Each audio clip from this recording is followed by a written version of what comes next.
And welcome back to another episode of the Flagrant 2 with X and Lou.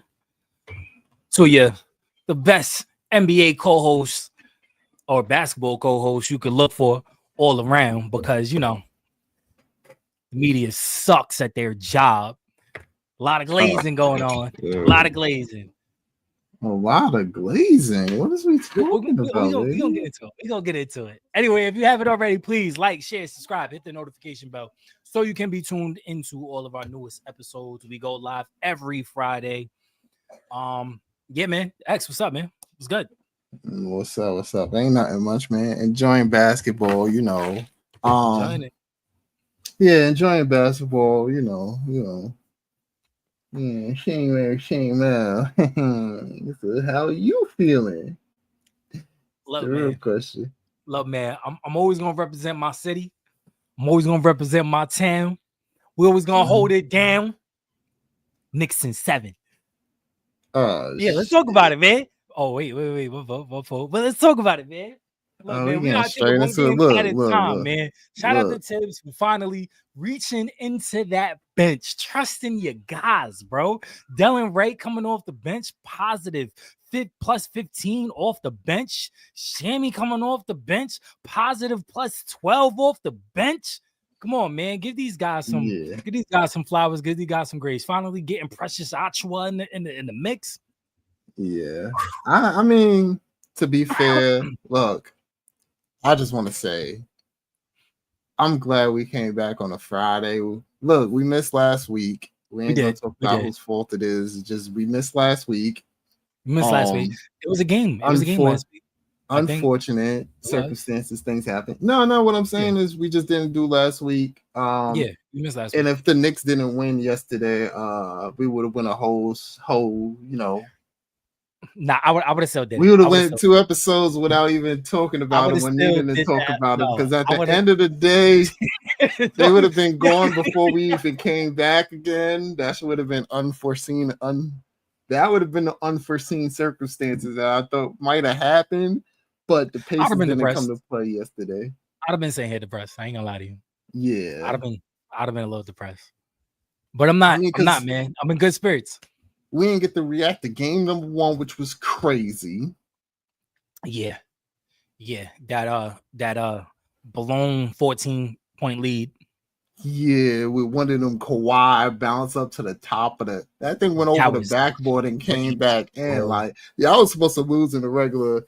This is what I'm told. Y'all was supposed to lose before. No. We had that game. You know what? No. Game one got me upset because Brunson had 5 fouls. Yeah. And Tibbs puts him in too early. He inserts him in at like 4 or 5 minutes into the game. Talk about that. I'm listening. Go ahead. And when you have 5 fouls, like I was literally talking about this with Mario, right? Mm-hmm. You got 5 fouls. You're doing everything to not foul. You know what I'm saying? And what they're doing and what the Pacers did, rightly so, they did everything they could to get Brunson switched on to the ball handler. Yeah. So that's literally that was the game plan as soon as Brunson came back into the game. Fine. Mm-hmm. So what do you do to combat that? Tibbs, you could have left Deuce McBride in the game, who was a positive plus 20 on the floor. Mitch was a plus 21. Offense got you that 14-point lead. Defense is supposed to close this out. And you bring your offense in when they start fouling. Because that's what they're gonna do the foul game.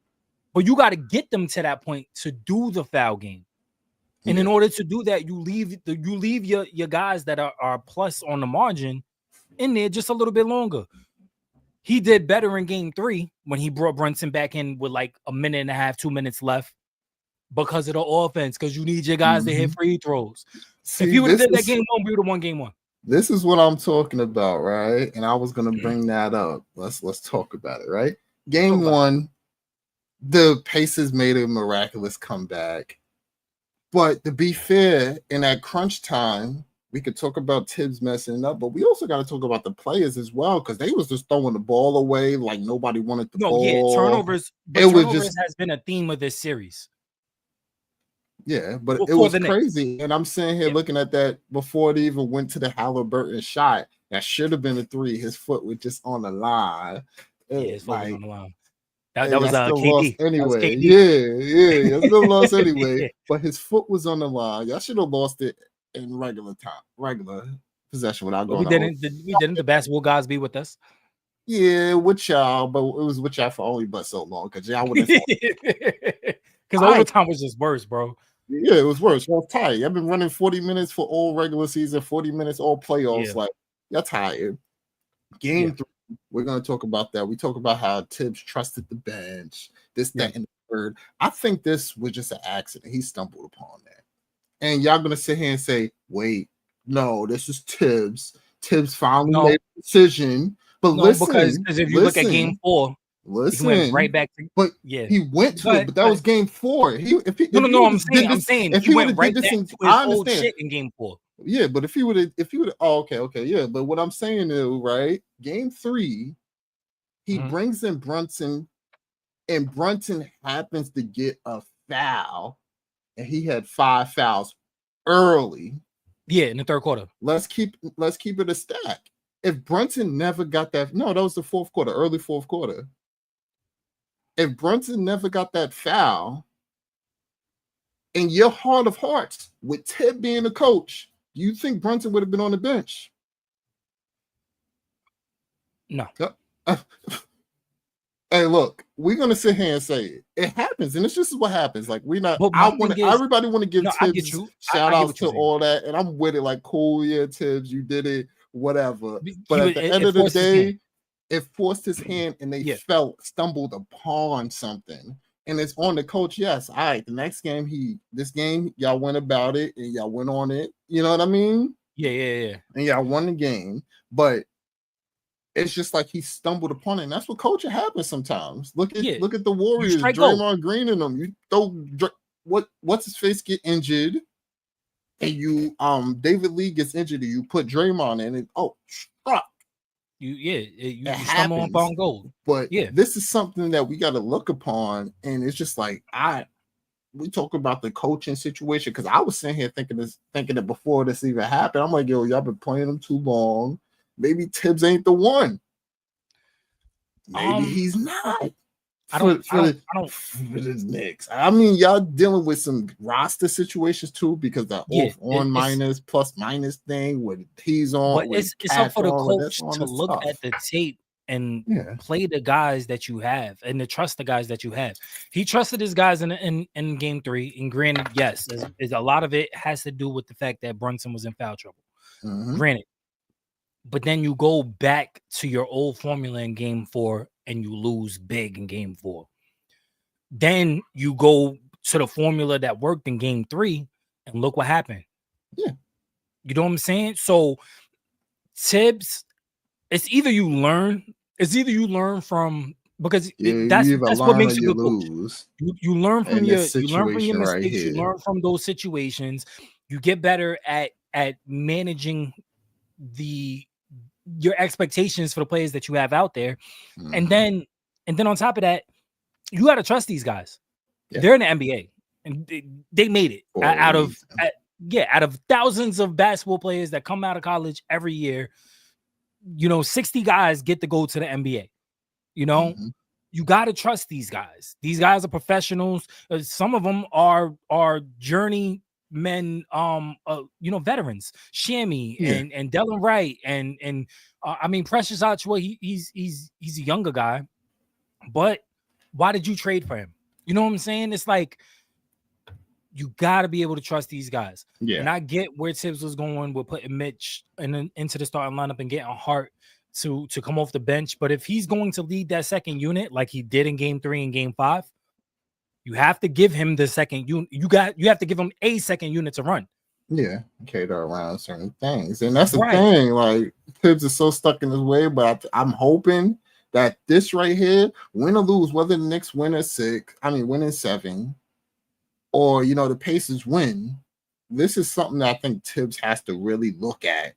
Yeah, and be like, I gotta change my ways. It don't matter what anything happens. He gotta change his ways, because at the end of the day, he's gonna bear the brunt of this as well too. Like, we could talk about Cats fouling, Cats lackluster defense, this, that, and the third. But Cat went crazy. Cat showed what he could do when he gets the opportunity to be that person out there without Brunson at moments. I like the staggered minutes with Cat running it with the second unit. Yeah. No, but that's how you're supposed to do it, because at the end of the day, the knock on the Knicks, and what the Knicks fans always say, oh, we need another ball handler. You got Bridges, but Bridges don't do it like he did it in Brooklyn. OG was supposed to be one of those people who could also be some Kawhi lookalike at some points, but these two ain't been really knocking it out the park like that. So we need another person who could score. Guess what? You have Cat there this whole time. Yep. You just got to move the minutes right, because at the end of the day, Brunson's somebody who's going to dribble the air out the ball. Yeah. And he's going to get you a tough bucket.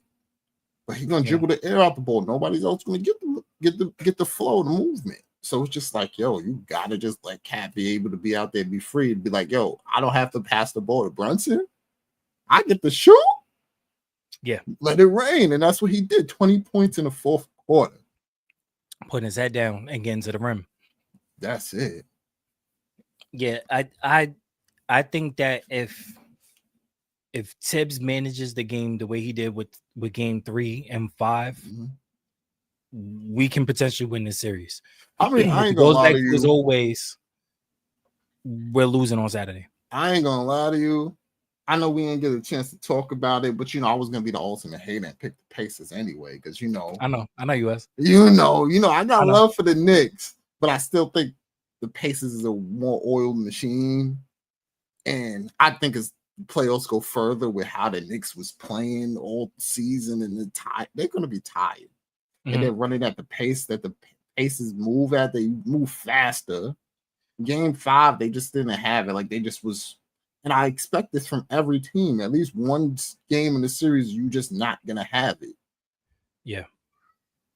And I was going to say Pacers in at least 5 to 6. I ain't going to lie to you, because I just feel like how they move in a way the Knicks want to slow down the game and the Pacers keep it pushing.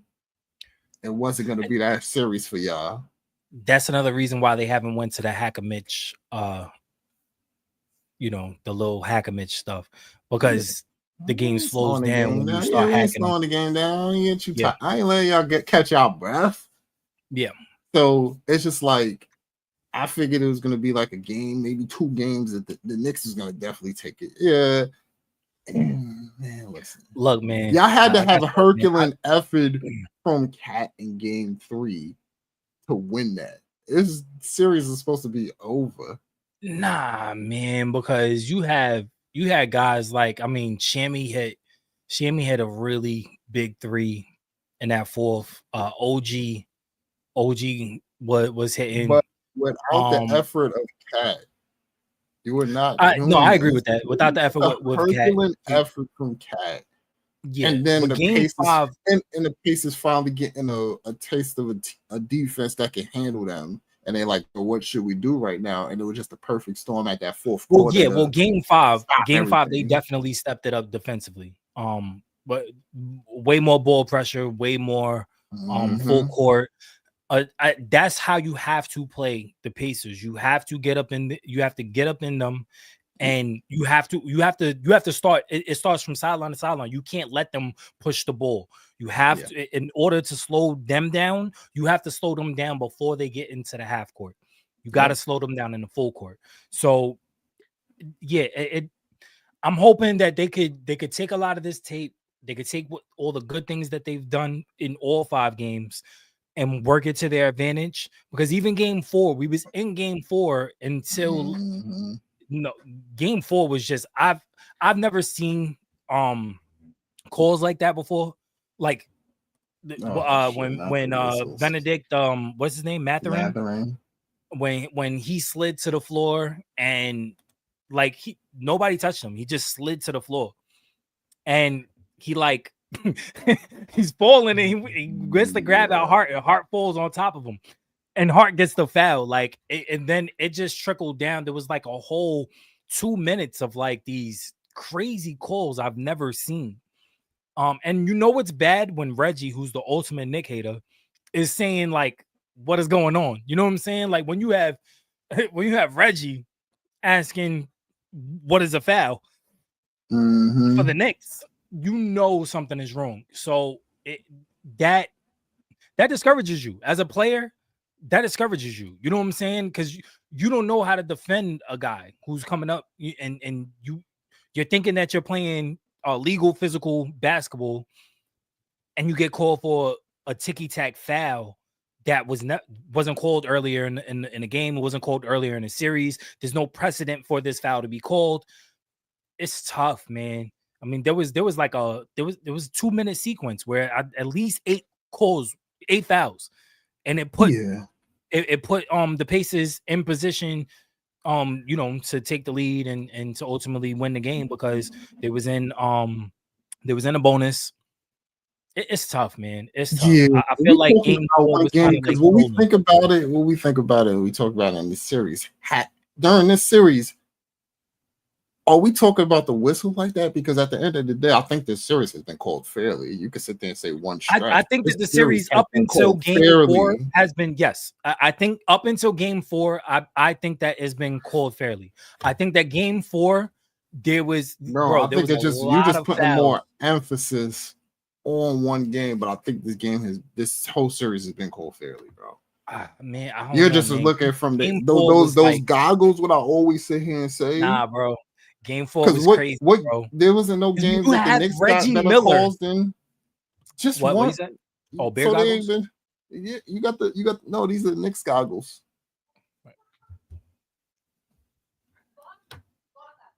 Look, man, I would, even if it happened to the Pacers, I would have still said like that's crazy. I mean, I would have took it. See, they just probably left it alone. But at the end of the day, too, it's like we can sit there and say that, but at the end of the day, game 4 was a masterful performance by Tyrese Halliburton in himself. Yeah, nah. So it's like y'all was still. You could talk about a call right there, but yeah, like you said, from start to finish. Yeah, y'all was going against one of the best performances there has been in the Eastern Conference.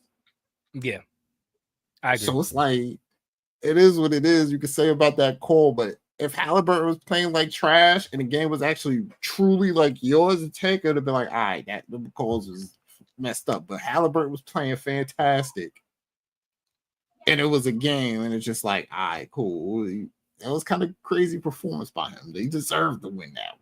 I don't care what you say. Look, man. Maybe they didn't deserve to win game 1. It's tough. It's tough when you're in the driver position for game 1, you lose it. Game 2, I feel like it was anybody's game up until the 4th. And Indiana closed it out. There's nothing you could do about that. There was the better team in the 4th. Game 3, the Knicks figured out a formula because in spite of Jalen Brunson getting into foul trouble, game 4, they went back to their old ways, ended up losing this game. Game 5, they went back to the formula that worked in game 3, and they ultimately closed it out. I'm hoping that game 6 goes similar to game 5 and game 3. But like I said, if we don't play like we did in game 3 and game 5, if Tibbs doesn't manage those minutes, put Hart and Cat in that second unit and stagger those minutes. Yeah, because that's the thing too. Like, it's tough because like we all get the Cat big purr over here.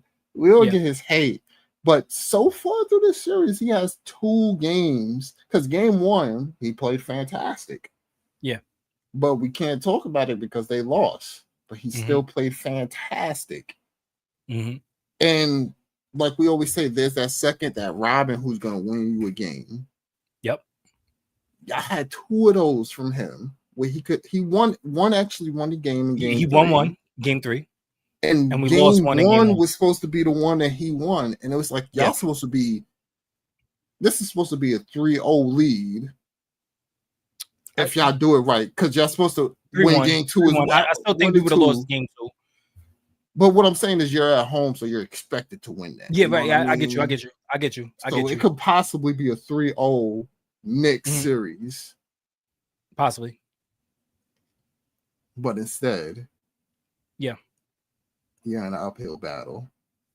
It's uphill battle. But we got to just give a shout out to Halliburton because, come on. Yeah, Hallie been playing his ass off. I mean, I can't say anything bad about him. I mean, I don't like the I don't like the faces he makes after he gets a foul, but I mean, he's light skinned. Light skinned brothers, man. But yeah, come on, Halliburton, man. Wearing the number 0, man. You know why? He ain't put it out there, but everybody doubted him. They had no faith. They had zero faith in his abilities, even before the series came. Overrated? Putting fuel to the fire? Oh, I ain't say that. I never say he was overrated. I never said it. That was the other players out there, man. They basically just called him Trae Young. Trae Young not overrated either. Hey, look, that's what they're saying. They don't like him. Thunders and the Cubs. Did you call them the Cubs? The Cubs. Oh, what do you call it? What do you call a baby wolf? A cub. Oh my God. Why are you doing like that? All right, so this is what Anthony Edwards needs to do in this offseason. Mm-hmm. Work on your mid-range. That's it. Work on your mid-range. You have your 3-point shot. You could dunk. You could get to the rim. You could play downhill. What you don't have is that second level of scoring. Yeah. Defenses are either playing you to shoot or playing you to drive into traffic. That's it. Yeah. They're not afraid of you stopping on a dime from 15 feet and hitting that mid-range. They're not. You have to get your mid-range. You have to score at all 3 levels. If you're only scoring at the first and the third level, they're going to play you at the first and the third level. They're not going to respect that second level. As soon as you get into the paint, that means that you can't drive no more. You stopped. You can't drive. Mm-hmm. You can't get to the fadeaway. Nah, bro. Work on your mid-range. Work on the turnaround jumpers. Work on the back shoulder fade. Work on the popping stop at 16 feet. Work on that mid-range. Get deadly at all 3 levels. You have the first, you have the third. You do not have the second. And this is why they lost the series, among other things. But this is the main reason why they lost the series. He went 1 for 7 in one of the games from 3. Yeah. And then, since you're not confident in your 3, you start trying to get to the rim. You're missing layups. Now you're not confident at that. How do you get into rhythm? If you're not getting to the line for your free throws, you're not getting to the rim and finishing, and you're not knocking down threes. What do you do to get into rhythm? Your mid-range. Yeah, mid-range. You get to that free throw line. Shout out to SGA. Yeah, man. So once Ant puts it all together and he gets all 3 levels of scoring, he is going to be a problem. He's already a problem now, in the essence. Yeah. But until he gets that second level, that consistent second level, he got to be consistent at all 3. If you're missing your 3s, get closer to the rim. You got to see it go in. Yep. And we know that you could get to the rim. We know you could dunk. You could do all these. You got all the layup packages. Now you need all the mid-range packages. Exactly, because when you look at it too, it's just like the polar opposite on the other side of him. Because SGA is more to the SGA. He even does the 3-point or the basket. He'll get to that mid-range game, and that's what tore the Wolves apart. Because you got to understand, we have a team that has drop defender. Yep. The drop defender's goal is the paint, protects the paint. Wants to kind of force you into that mid-range shot. The person guarding the ball wants to take away that 3. But guess what? The Timberwolves, the OKC Thunder have 2 players in SGA and Jalen Williams. Oh, and Jalen Williams, who wants to get to those spots. Yep, and make those shots. Mid-range. And that's what showed the difference right there in this whole entire series, is because it's like your one defensive anchor who's fantastic at doing what he does can't do what he do. Yep. So now what you do, you bring in Naz Reid, space the floor on offense at least. But now your defense is lackluster, but your defense was already losing. So now you need that offensive flow. That's where Ant comes into play, where he has to be that person who could go blow for blow with SGA. Yep. And he just couldn't do that. The one time they came out, they had that huge victory, but that was more the defense actually showing up and blitzing them early and throwing their entire game off where their flow is disrupted. But guess what? With any team, that's only going to happen one time. You're going to disrupt their flow. We just even talked about it in the Pacers and the Knicks series. The Knicks disrupted their flow and got a win, figured something out. You think you disrupted their flow, you thought you figured something out, but they said, nah, we just really had a bad game and y'all played with more effort. Y'all the Wolves with y'all back against the wall. Yep. Show some heart, man. Yeah, at the end of the day, like you said, you even called them Cubs, but guess what? Even a Cub with his back against the wall gonna show his teeth, and that's what they went ahead and did. Y'all scared them a little. Y'all got y'all one win, and then guess what? Got obliterated the next game when them boys say, you know what? You know who we are? We're the Thunders. We just got 60 wins. Let's get another one. Yeah, it just took it to them. This was we've been talking about Randall not being able to be the number one. And in this entire series, the Thunder forced Randall to be the number one, and they lost. Ant is the number one. And in order for a number one to be the true number one, you have to be able to score at all three levels of the game. That's it. When Curry's three is not working, he gets into his mid-range bag, gets into the floaters, gets into the finger rolls at the rim, he scores at the first and the second level. So that way he's seeing the ball go in, he's getting a little bit more confident. I'm gonna let it fly at the third level now. Now I'm pulling them from 40 feet. Now you can't guard me from anywhere on the floor. Yeah. I get confidence. Nobody could guard you. It's true. Nobody could guard you. You get to the rim, and nobody could guard you at the three. Guess what? They could guard you at the second level. They're daring you to shoot the mid-range. You're not even trying to. Like, he's not even trying. Game 5, he had 4 opportunities. He had it at the elbow, he had it at the block, and he had 2 like 16 feet, like right by the free throw. You have these opportunities. They're daring you to shoot. You're not trying to. You're trying to force contact and get yourself to the rim, or you're passing out of these opportunities to reset yourself so you could get back to the 3-point line. No, SGA is not doing that. SGA is taking you. He's taking you 14 feet, working on you, coming back to 15 and shooting over you. That's what elite shooters do. That's what elite scorers are supposed to do. They're supposed to be able to score at all 3 levels of the game. Brunson, all 3 levels of the game. Game 5, he didn't even start at the 3. He was hitting mid-ranges and then started just knocking down threes. That's what happens, man. You start seeing it going, you get more confident, you get into rhythm, everything starts falling for you.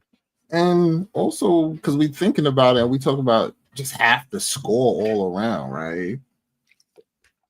We got to even think about it on the other aspect, because we saw the graphic. Somebody's going to win. Some new guard is going to win. Brunson, SGA, Anthony, or Hallie. And when we think about all of them, we think about the ones with the 3-level scoring. Let's keep it a stack. It's only SGA and Brunson. Yeah. But we didn't even think about Hallie, and that's the thing. No, Hallie has 3-level scoring. That's plane flying. Let me land that bitch. My fault. I'll put my fork away. Let you finish. No, but when we think about it, Hallie has a certain ability himself, because it's just like he's really a 3 and get to the basket type of person. He don't really does the mid-range like that. But he has the ability to get the rest of his team involved. Yeah. And that's the one thing that brings him in a different light, because we're talking about these guards have to be able to score at all 3 levels. You have to be able to give let's say not just 3 levels, but 3 options. Yeah. You got, because Hallie has the 3-pointer. He could get to the basket and finish around the rim because he's shooting like 80% around the restricted area. Yeah, he is. Mm-hmm. And then his third option is he could actually make the read, the pass that gets his team open in the right spots. We all been talking about how Anthony Edwards finally started to play make better, but that's not a part of his game like it is Hallie. Right. So he's learning all of this. So he's still developing. So like out of all these 4 guards out here, even though Anthony Edwards is the most explosive, most exciting, most this, that, and the third, but we talk about a full game. Yeah. Overall game, he's on the 4th level of all of them. Like we ranking all of them as just skill wise. And what you want, I would put him. He's going to be at the bottom of it. Yeah, I think that with Ant's skill set, he should be 1 or 2. Mm-hmm.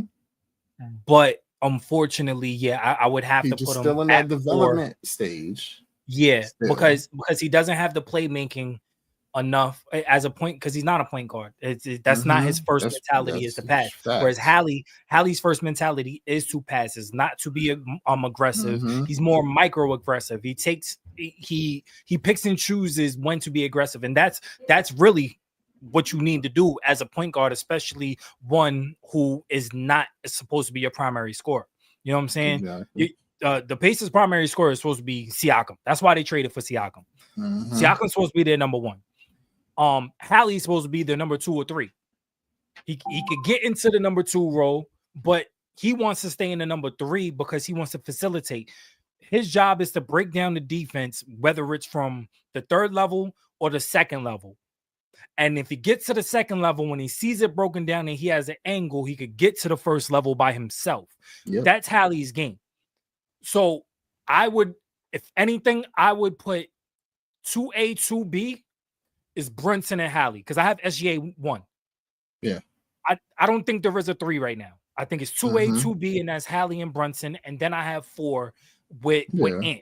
Now, Ant should be 1 or 2. Yeah, because let's just keep it a stat. Ant still has the higher ceiling. Yeah, overall. Of them. Yes. But it's just like he still has to create that and get that ability. And it's just like come on, we comparing him to Jordan, but let's keep it a stack. Jordan had to I compare him more to Kobe, because Kobe. No, but what I'm saying is that aspect.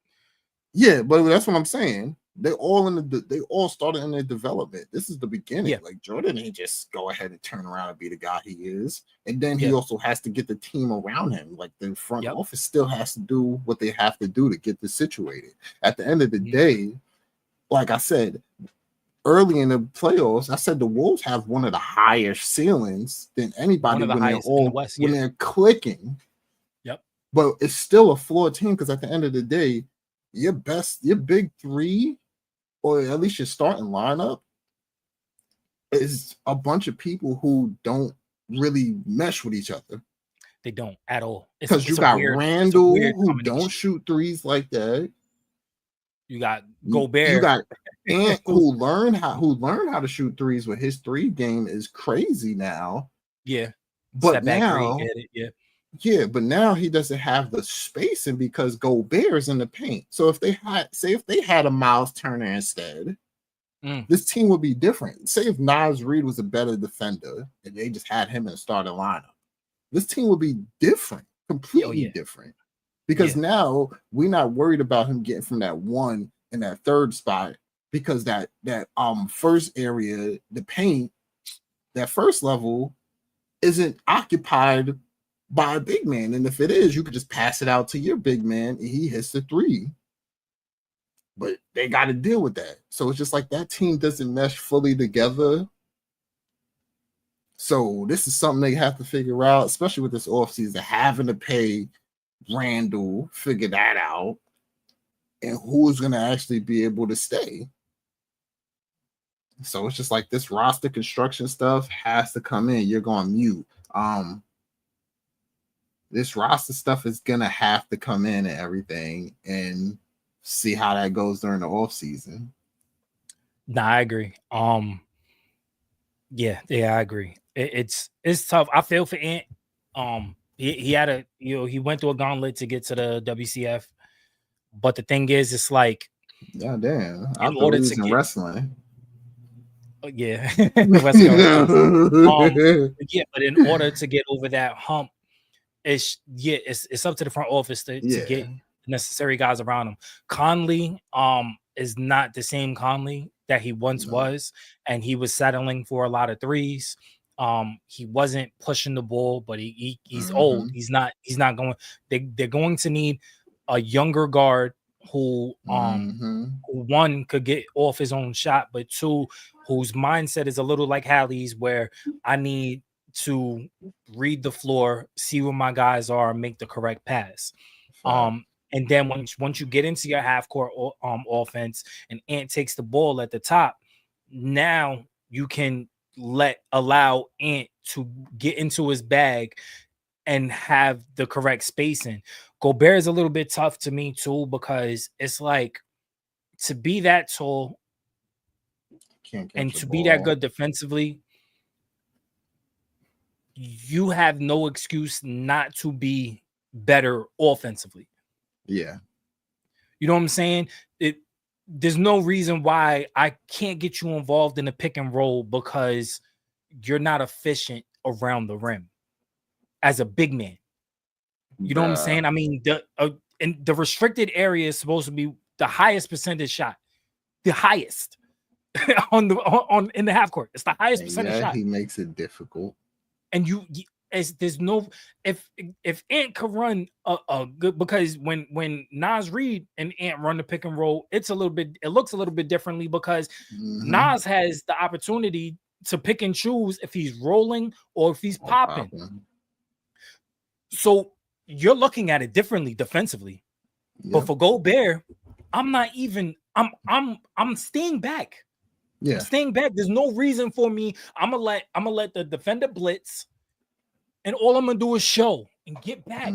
That's it. That's all you have to do with Gobert. Yeah. It's tough, man. So you barely even gotta take away a pass because he could barely catch. Exactly. So it's like, you can't even catch a lob as a big man. You can't even catch a lob, bro. You can't catch a lob as a big man at all. It's tough, but yeah. So that's just until they get that situation figured out, they're going to continuously run into a wall in one of these rounds in the playoffs. Yeah, it sucks. They're gonna be a really good end season team, but once they get to the playoffs, they're going to run into that wall, because now I have 7 games to sit here and game plan for Ant and whatever they're doing with what's constructed around him. Yeah. But on the flip side of that, go ahead. The Thunder figured all of that out. They got the guys to maximize SGA's talents. And that's why SGA has been so good, other than the fact that he knows how to draw a foul now consistently. Yeah. I mean, the Thunder is just it's just so perfect. Like, honestly, like how this entire team came together so perfectly is crazy. Like, when we really think about it, the Paul George trade that got you SGA and J-Dub, because one of those picks turned into J-Dub. You play so bad, you get Chet, who fits perfectly with them, where you could bring in an actual big who doesn't shoot, but as long as that big can actually do something more offense with his floater game, shout out. He was with the Knicks. You could have had him still, but you couldn't pay him. It's tough. Hartenstein, who got this Florida game, who could pass, and then you got a plethora of defenders, and then it's just not those defenders that's defending. The rest of your big 3 are defenders as well. As far as disruptors, I ain't gonna sit here and say elite on-ball defenders, but they're disruptors. They're disruptors. You only have when one. They get their hand. Yeah, you got indoors. Yeah, 2, 3. You got Casey Wallace, you got Lou Dort, you Well, I'm got talking about in your Caruso. starting. Oh, In your starting lineup. But then that's the thing. When you come in, your 6th man is another defender. Your 7th man is another defender. When you take out Hartenstein, you just moving another defender who's on the perimeter. Yeah. And that's one thing also too, what I was thinking about the Wolves too. This was a whole different thing. With the lineups, I was even thinking like, yo, you got to take Conley out, put SGA's cousin out there. You take Alexander Walker. Yeah, you take him. Yeah. You take Gobert out. You put Nas in there because the thing about it, if your front court isn't going to be an elite, isn't going to have an elite defender like Gobert in there, your backcourt has to be able to stop somebody. You're going to have Alexander Walker. You're going to have McDaniels. You're going to have Anthony Edwards. That's your backcourt and front court partially. But let's say it's 3 guards. That's your backcourt, really, who can actually defend and disrupt everything on the perimeter. Yeah. Where they're not really getting to the paint to take advantage of your weak front court. Yes. So it's like if you would have came in with a lineup like that and said let's match up and been fine decently. Yeah. I was gonna say also with Alexander Walker, you give McDaniels a chance to be able to effectively switch because there's no real drop off from Alexander Walker. Walker is a good defender. McDaniels is your best defender, but you don't want to get your best defender into foul trouble. Yeah. You know what I'm saying? And that's continuously what happened in this series. McDaniels couldn't get into rhythm shooting wise because he kept getting into foul trouble and going to the bench. Yeah, and then you got to also think about it too. Like we said, McDaniels is a guy who's going to be a 3-and-D. He's long enough to get to the basket, but he doesn't have that skill around the basket. Yes. And you have Rudy Gobert there, so now you need skill to finish around the basket because you got Rudy there. If you got Nas Reed out there, the floor is stretched. He don't need that much skill to finish. And Nas is coming in off the back end to get the rebound. He's worried about spacing. Yeah. So if he's spaced out, the thing about it is just like, yo, you can at least have McDaniels open up his offense some more. You could do backdoor cuts. You have a lot of stuff that could happen. There's a lot of things you could do wing wraparound cuts. There's so much offense and bags you could get into just off of the personnel that you have on the floor. And it's just like it allows everybody to be more free on the court. And it's just like it's tough for OKC to guard. I always said coming into the series that Gobert, they should limit Gobert's minutes. I get that you want him out there for defense, but the thing is, against a team like the Thunder, you have to be able to match firepower with firepower. Yeah, because their firepower also comes with defense. So if they could stop you in the half court because you got Gobert, how do you maneuver that? You can't go blow for blow with them. And you can't go blow for blow, period, because of the fact that you got Gobert out there. Gobert is a liability offensively. So if he's out there and we're not able to match firepower with firepower because we have a hindrance, and Conley is also almost a hindrance because he's not hitting his shots and he's not facilitating the ball when we need him to. What do you do to get into your bag? You can't. And now you can't even stagger minutes correctly because you guys are down. Exactly. And that's the thing too, like, because I guess it's a tangent, but it goes into this, is we always talk about defense wins championships. This is where we got the game wrong at this point. Defense could have won championships a while back when the score was 90 points the max. Whoever hit 100 first wins the game. You remember that rule? That's just what the rule was. If you hit 100 first, you win the game. These day and age, everybody's hitting 100. They got 100 points by the third quarter. So we got to take out this defense, win things. We got offense and defense, but we got to understand the net value of the team's win, the net wins.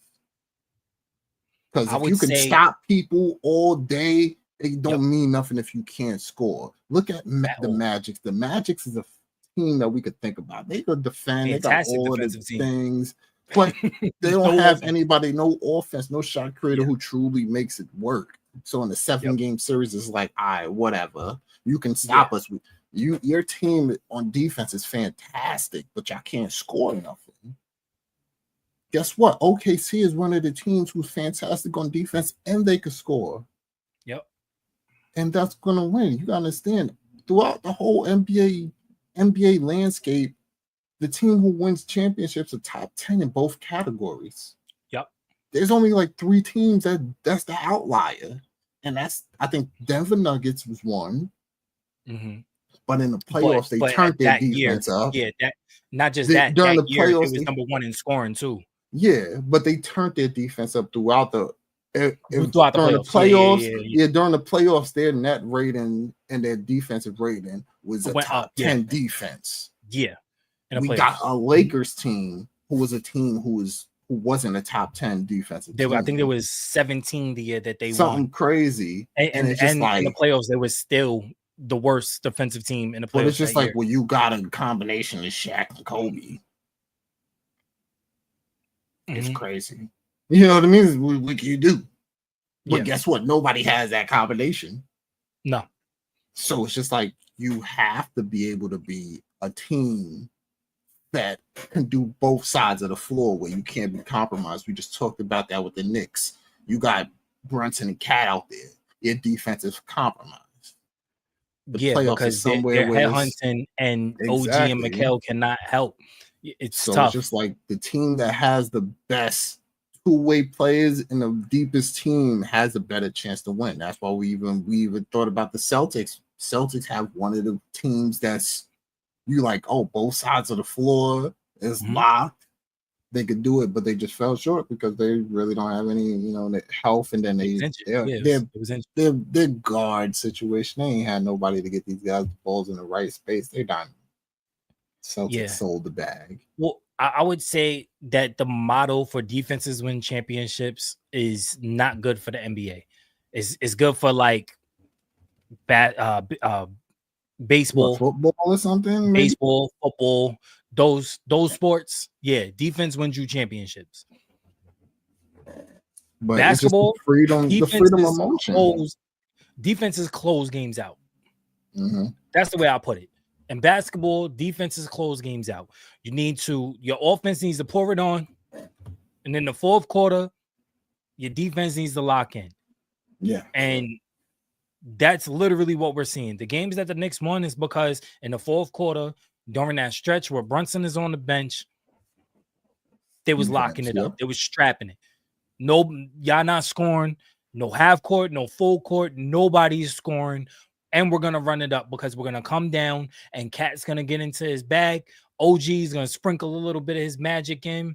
And we got Deuce out there with Shammy and Delon Wright. Cool. We in our bag. And we got Hart because Hart is a secondary facilitator. He doesn't have his own create my own shot. He gets guys going. If anything, Hart reminds me a lot like Draymond. You know what I'm saying? It's like he can hit a shot or two, but you're not banking on him to go out there and hit a three. You're banking on him to get the offense, do all the other stuff. Get the defense. Hart, in my opinion, is our Draymond Green. Well, how do you ride around that? Well, you got guys around that could score, that could get to their own bag, and they could defend. So now you got 5 guys out there that could defend. Well, I mean, Cat can't really defend, but he gets out there, he gets rebounds. You know what I'm saying? That's what you need. Get the defensive rebound. Don't allow them to get the offensive. You know what I'm saying? Because Hart is gonna be out there too. He's gonna be fighting for the defensive rebounds too. So you got 2 guys out there that's trying to get the rebound. That's what you need. You need people that's putting the effort out there. Yeah. Defense is gonna close this game out. Now I get my offense back into the game when it's a little, I need Yeah, just like they did with Brunson. when Yeah, y'all they start. did with Brunson, bro. A minute 30 left. Yo, go out there and You know get what me a I'm saying? little floater, bro. Now let's get Make some into free throws. I just need my free throws. Let's close this out. But defense is what got us here. Defense closed this game out. You know, game one, that's how they should have won game one. My boy's in foul trouble. Why is he's playing what is that, Matador? I'm not trying to foul. I'm not trying to shoot. I'm over here, ref. You know what I'm saying? Like, come on, man. But shout out to the Thunder. They took care of business. Western Conference Finals, second youngest team to get to the. We've been saying it. We said it on this show. Our very first season. We're in season 3. We said it season 1.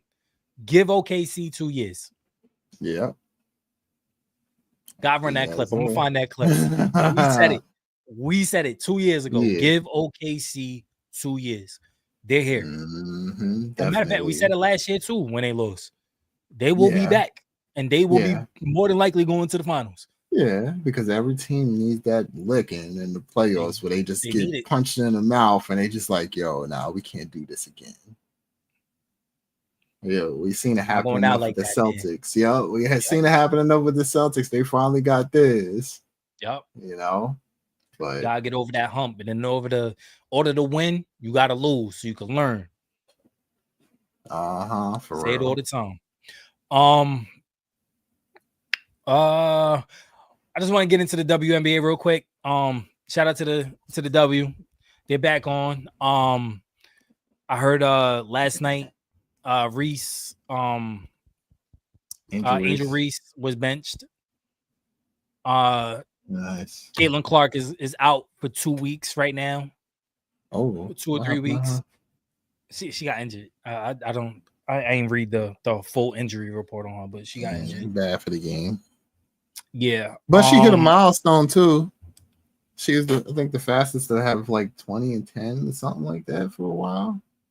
Oh, like for the real? most 2010 games, already. Yeah, shout out her, man. Yes, sir. Shout out the Arike. How you say it? I don't know, bro. But I know what shout you're out her. about. Shout out her. Arike. Yeah, she's a tough out, man. Shout out to the Lynx, man. Dallas looking good too.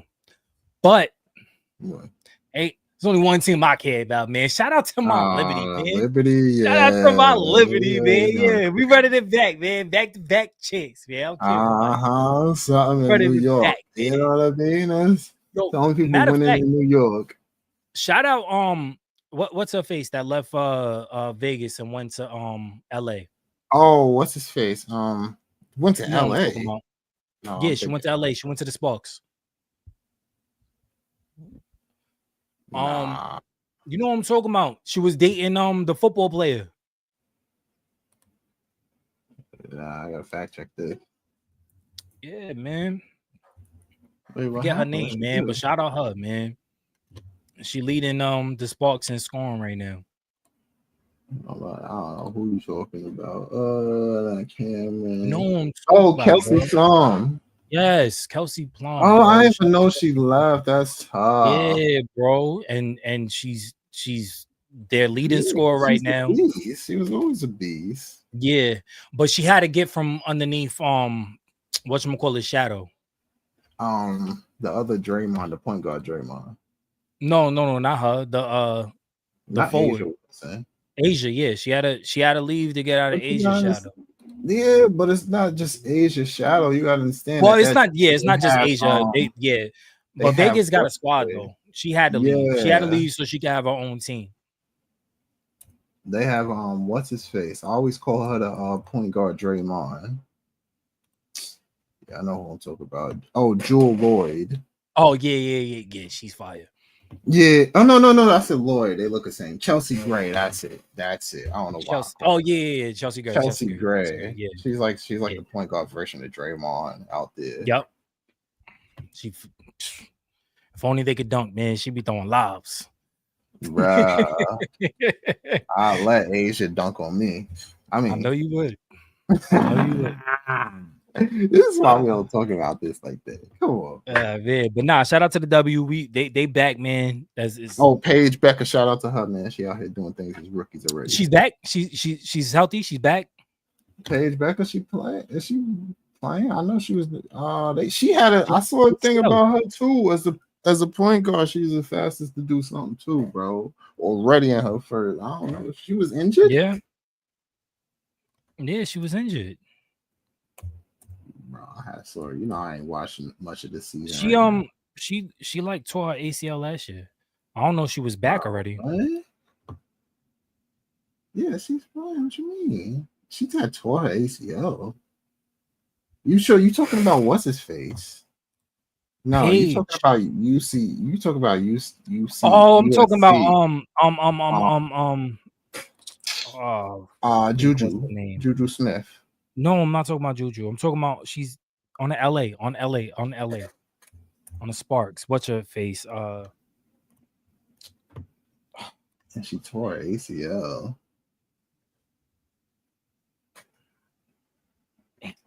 You talking about Cameron Brink?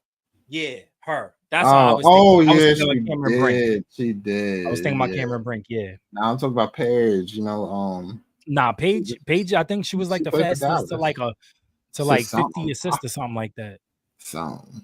Yeah. Nah, she nice. She nice. Yeah. She nice. She's not I mean, she's not a Caitlin Clark, man. I need Caitlin back in. The game is better when Caitlin's playing. That's a fact, and it's just like y'all can hate all y'all want, but it's hate all y'all want, man. And don't get me wrong. That's what I'm saying, man. You know, I support the. Let's get it out of here, man. I support the titties. Yo, we can stream on Kick now. Oh, word? Yeah, they just put an update on this thing. But yeah, man, y'all already know the vibes, man. Like, share, sub, and all the above. Your boys is signing out. And don't forget, man, we here. We're going to definitely be here next week, man. We ain't missing that for nothing. We were supposed to still go live last week, but, you know, halftime, I said nah. But, like I said, like, share, sub, and all the above. Your boys is signing out, man. Shout out to Shamit, Jarris Walker, all the people, Delon Wright, who came off the bench. Achua, if you ain't know their names, trust me, I looked at them too, like, oh shoot, I ain't know you had Dylan Wright on the team. I ain't even gonna lie. Jarris Walker for the Pacers. We ain't seen you in a while, so always stay ready, man. So you ain't got to get ready. See y'all next week.